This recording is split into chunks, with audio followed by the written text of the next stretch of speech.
El destino de los últimos zares de Rusia quedó marcado por la grandeza, la tragedia, la revolución y un final inolvidable.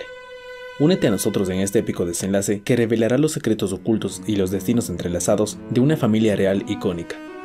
El final de los Romanov, el asesinato de los últimos zares de Rusia.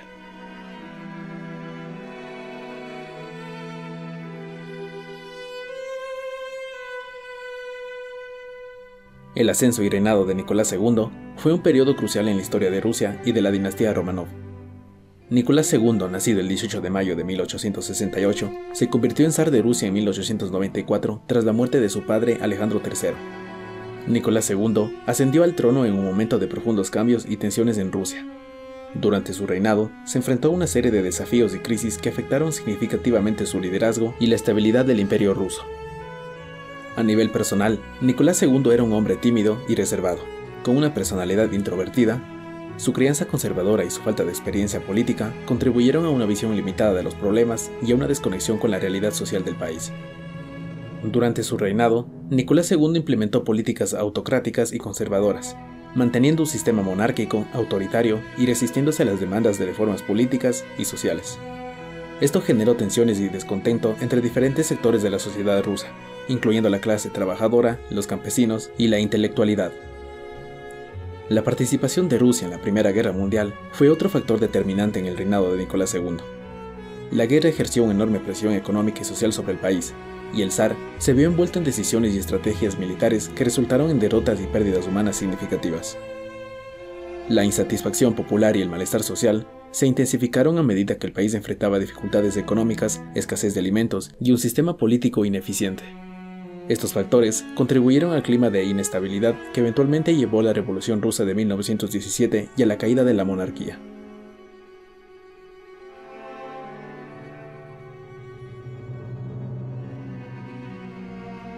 La etapa de crisis y revolución en Rusia fue un momento de profundos cambios y agitación política que tuvo lugar durante el reinado de Nicolás II, y que finalmente condujo a la caída de la monarquía y el establecimiento de un gobierno revolucionario. La crisis comenzó a intensificarse a medida que Rusia enfrentaba dificultades económicas, sociales y políticas. La participación de Rusia en la Primera Guerra Mundial agravó aún más estas tensiones, ya que el país estaba mal preparado para el conflicto y sufrió grandes pérdidas humanas y económicas. El descontento popular se extendió rápidamente entre los trabajadores industriales, los campesinos y los soldados, quienes sufrían las consecuencias de la guerra, la escasez de alimentos y las malas condiciones de vida. Los movimientos políticos y sociales como los bolcheviques, liderados por Vladimir Lenin, aprovecharon este malestar para promover sus ideas revolucionarias y ganar apoyo popular. La situación se agravó aún más con los disturbios de febrero de 1917, conocidos como la Revolución de Febrero, que llevaron a la abdicación de Nicolás II y al fin de la dinastía Romanov. En su lugar, se estableció un gobierno provisional encabezado por Alexander Kerensky, pero este gobierno fue incapaz de satisfacer las demandas de cambio y enfrentó desafíos internos y externos.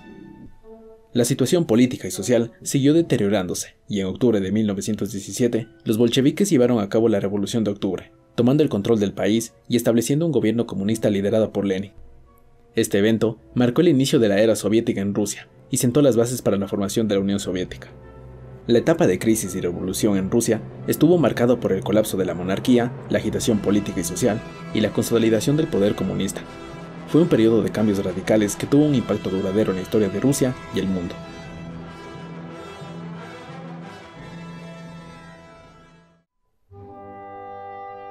De puertas adentro, Nicolás era un hombre familiar. Adoraba a su esposa Alejandra y ella lo adoraba a él. Fueron afortunados puesto que en esos años la regla general era que los reyes contrajeran matrimonio por convivencia dinástica y no por amor. Se casaron en 1894 y juntos tuvieron 5 hijos, 4 hijas y un hijo. Olga, la mayor, nació en 1895, seguida por Tatiana en 1897, María en 1899, Anastasia en 1901 y Alexei, su anhelado hijo y heredero, fue su último descendiente, nacido en 1904. Alemana de nacimiento y nieta de la reina Victoria del Reino Unido, Alejandra poseía un carácter más fuerte que el de su esposo. Su introvertida y distante forma de ser la alejó del pueblo ruso, que la veía como una extraña. A diferencia de su marido, Alejandra era consciente de que era impopular, lo cual hizo que se volviese altamente sensible, controladora y paranoica. Su temperamento nervioso le aseguraba la atención y preocupación constantes de su esposo y sus hijas. A la gran duquesa mayor, Olga, y la más joven Anastasia, se llevaban 5 años de diferencia. Alejandra dependía totalmente de ellas y les mantenía siempre cerca. La familia Romanov era muy unida y se apoyaba mutuamente en medio de las tensiones y desafíos de gobernar un vasto imperio en un periodo de cambios sociales y políticos. Toda la familia, especialmente Alejandra, mimaba al pequeño Alexei, un niño dulce y algo travieso. El heredero del trono había nacido con hemofilia, una enfermedad que le fue transmitida por vía materna. Su salud se convirtió en la mayor prioridad de sus vidas. Casi cualquier actividad comportaba el riesgo de que Alexei se golpease o cortase y sufriese catastróficos episodios de sangrado interno o externo. Alejandra dormía junto a él en el suelo durante las semanas que duraba su recuperación. En una época en que los padres de clases altas cultivaban una relación distante con sus hijos, la dependencia física de Alexei creó un estrecho vínculo entre sus progenitores. Esto también los hacía vulnerables. Cuando llegaba alguien que podía explotar esa vulnerabilidad, caían rendidos ante él.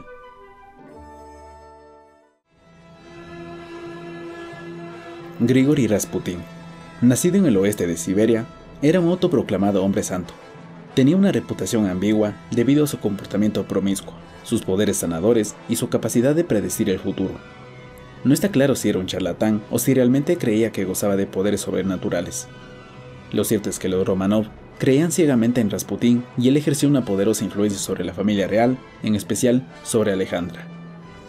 Cuando Rasputin conoció a los Romanov en 1905, la zarina estaba desesperada. Aquel año, la revolución había estado a punto de derrocar a la monarquía. El nacimiento de Alexei en 1904 les había dado el heredero que tanto esperaban. Pero su hemofilia no solo era una tragedia personal, sino que también una amenaza para el futuro de la dinastía. Esta situación de crisis política y agonía materna permitió a Rasputin introducirse en la familia. En 1908, Alexei sufrió un serio episodio de sangrado y Rasputin consiguió aliviar su dolor. Según se dice, el místico advirtió a Nicolás y Alejandra de que la salud de su hijo estaba vinculada a la fortaleza de la dinastía. La capacidad de Rasputin de cuidar de la salud del niño le aseguró un lugar en el palacio y el poder de influir en el zar a través de Alejandra. Puede que la relación entre Rasputin y los Romanov ayudase al zarevich, pero también hundió la reputación de Alejandra y la distanció aún más del pueblo. Comenzaron a circular rumores que apuntaban a que Rasputin había seducido a la zarina, aunque es casi seguro que no fue así. Si es cierto que Rasputin tuvo aventuras con mujeres del entorno de los zares, Nicolás ignoró las peticiones de apartar a Rasputin de la corte, lo que alimentó la ira de su gente. Su deseo de mantener felices a su esposa y a su hijo hizo que rechazara alejar la amenaza que representaba a Rasputin. En septiembre de 1915, en plena guerra, Nicolás II viajó al frente para asumir en persona el mando de las fuerzas rusas. La zarina atendió los asuntos internos y la influencia de Rasputin sobre ella condujo al nombramiento de ministros incompetentes. Las derrotas en el frente y la conducta de Rasputin hicieron que el pueblo ruso se volviese contra el zar y su familia. El momento de la revolución había llegado. Para los bolcheviques, que se hicieron con el poder en noviembre de 1917, los Romanov se convirtieron en un dolor de cabeza. Unos querían mandarlos al exilio, otros querían que fuesen juzgados por los crímenes que les atribuían, y algunos querían que desapareciesen para siempre, puesto que si seguían vivos, constituirían un símbolo del movimiento monárquico. Al principio, la familia quedó recluida en el Palacio Alexander, a una treintena de kilómetros de San Petersburgo. Más tarde, y por razones de seguridad, fueron enviados a Tobolska, al este de los Urales. Allí no los trataron mal, e incluso pareció que Nicolás gozaba con su cambio de fortuna. Disfrutaba del aire libre y de la vida rural, y no echaba de menos del estrés de ser el zar de Rusia. La familia retuvo una generosa plantilla de sirvientes, 39 en total, y conservaron muchas de sus posesiones personales. En esta primera época de su cautiverio, todavía era posible soñar con un final feliz. Quizá podrían llegar a Inglaterra y exiliarse allí junto al rey Jorge V, primo del zar. O, mejor aún, quizás les permitían retirar su residencia de Crimea, donde tantos veranos felices habían pasado. No entendía que poco a poco, cada vía de escape se iba cerrando, hasta que solo quedaba una salida. La peor, Ekaterimburgo, a donde fueron llevados aduciendo que una conjura monárquica podía facilitar su huida de Tobolska. Así fue como en julio de 1918, la familia Romanov fue llevada a Ekaterimburgo. La familia se instaló en un gran edificio conocido como la Casa Ipatiev, por el apellido de su anterior propietario. Se construyó una alta cerca de madera para separarla del mundo exterior. Dentro, los Romanov disponían de un jardín para hacer ejercicio. El hombre que estaba al mando, Avdiv, era corrupto pero no cruel. Sus hombres robaban sin disimulo a los Romanov. Los guardias eran hombres corrientes reclutados en fábricas locales. Con el tiempo, los Romanov llegaron a familiarizarse y hasta hacerse amigos de sus guardianes. Esta situación no duró mucho. Los bolcheviques locales sustituyeron a Avdiv por Yakov Yurovsky, el hombre que planearía su asesinato. Acabó con los robos menores que su predecesor había dejado pasar, pero instituyó un régimen mucho más duro y reclutó guardias más estrictos y disciplinados. Mantuvo una relación distante pero profesional con Nicolás y Alejandra. Incluso cuando preparó sus muertes, hasta parecía que le caía bien a Nicolás, quien una vez más se equivocaba. La familia estaba encantada de poder disfrutar de esta distracción. Las hermanas se ofrecieron a ayudar a fregar los suelos, aprovechando la oportunidad de hablar con las limpiadoras. Una de las escenas que las mujeres que limpiaban recuerdan con gran claridad es la de Yurovsky sentándose junto al zarevich e interesándose por la salud del niño. Una rara escena de cordialidad y compasión que, en vista de retrospectiva, resulta siniestra porque Yurovsky sabía que en poco tiempo él sería el ejecutor de esa criatura enferma de 13 años. Los Romanov iban a ser asesinados porque eran el símbolo supremo de la autocracia. Pero, en Ekaterimburgo, los bolcheviques les habían convertido en lo contrario a aristócratas. En la noche del 16 de julio, se envió un telegrama a Moscú que informaba a Lenin de la decisión de acabar con los prisioneros. Levantaron a la familia y a los sirvientes de sus camas a la 1:30 de la madrugada, y Yurovsky les informó de que los enfrentamientos entre las fuerzas bolcheviques y las contrarrevolucionarias amenazaban la ciudad, y que, por su propia seguridad, debían bajar al sótano. Cargando al pequeño Alexei en brazos, Nicolás, su familia y los 4 sirvientes que les quedaban bajaron al sótano. Reunidos en una habitación pequeña y vacía, aún no parecían ser conscientes de su destino. Se colocaron sillas para Alejandra y Nicolás, mientras el resto aguardaba aún en pie. Yurovsky se les acercó, con los verdugos tras él, en la entrada, leyó a los estupefactos prisioneros una declaración que decía: la Dirección General del Soviet Regional, satisfaciendo la voluntad de la revolución, ha decretado que el antiguo zar Nicolás Romanov, culpable de incontables crímenes sangrientos contra el pueblo, debe ser fusilado.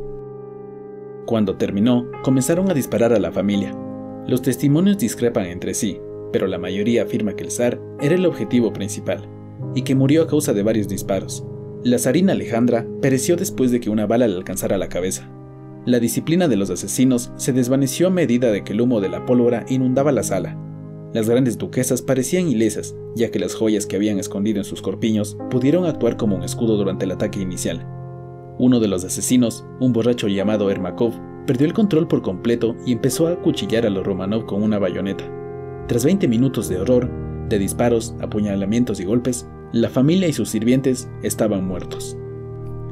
Los 11 cuerpos fueron cargados en un camión. El proceso de deshacerse de los restos fue caótico. Se cree que primero los dejaron en una mina poco profunda llamada Ganinayama, que los bolcheviques intentaron volar con unas granadas, pero el pozo quedó intacto y retiraron los cuerpos rápidamente. De camino a la nueva sepultura, el camión quedó atrapado en el fango.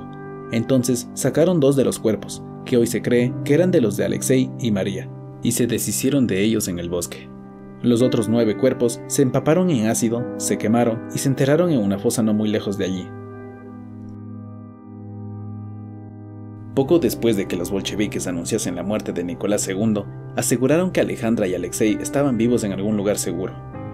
Las muertes no se confirmaron oficialmente hasta 1926, e incluso entonces las autoridades soviéticas se negaron a asumir la responsabilidad de la ejecución. En 1938, Stalin prohibió cualquier debate sobre el destino de la familia y la casa Ipatiev fue demolida en 1977. En 1979, un par de historiadores aficionados encontraron unas tumbas cerca de Ekaterimburgo, pero el hallazgo se mantuvo en secreto hasta después de la caída de la Unión Soviética.